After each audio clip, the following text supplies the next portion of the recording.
Salut, eu sunt Vlad. Dacă în reel-ul trecut ți-am vorbit despre două lumini la un buget destul de ok, vorbim despre cele două lumini pe care eu le folosesc acum pentru a-ți crea o imagine cinematică. Astăzi o să-ți vorbesc despre un accesoriu care cu siguranță o să te ajute pentru a te putea filma cu telefonul, cu camera de pe spate, fiind camera cea mai bună a telefonului.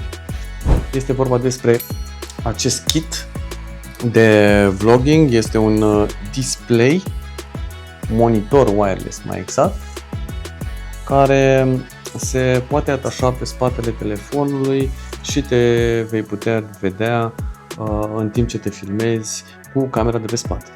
Hai să-ți arăt ce găsim în acest kit. Vom găsi în primul rând manualele, pe care recomand să le citiți evident, o telecomandă Bluetooth, un mic trepied care este și extensibil și nu în ultimul rând faimosul display. Tot în cutie o să mai găsești și un adaptor pentru a putea să prinzi telefonul. Are un clamp, pe spate are un magnet pentru a putea pune display-ul.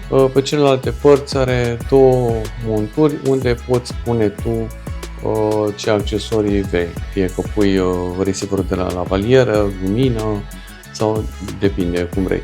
El se rotește, deci poți să pui și pe vertical și pe orizontal. Acest display de la SmallRig are un magnet foarte puternic care se atașează pe spatele telefonului. Exact așa. Și o să-ți arăt imediat și cum se conectează la telefon pentru a putea face mirror. Display-ul vine cu 3 butoane pe spate, unul pentru pornit, iar alte două butoane pentru a putea regla intensitatea luminii de pe display și o mufă USB-C pentru încărcare. Țin să menționez că display-ul este compatibil atât iPhone cât și cu Android. Cum vom realiza noi sincronizarea monitorului cu orice telefon? Este în felul următor. Ținem apăsat câteva secunde pe butonul de power din spatele display-ului.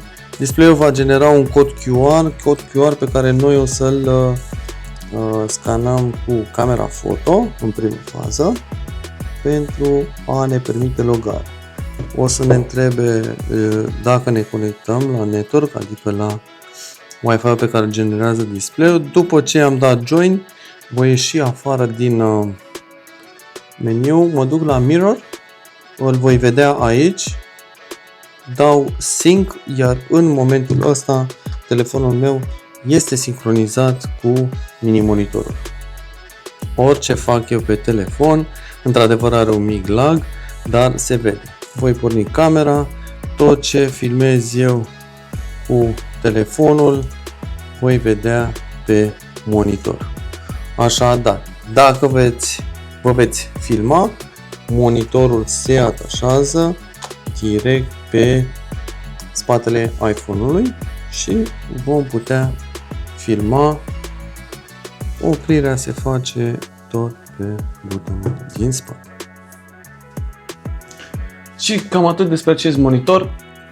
Până data viitoare, ceau!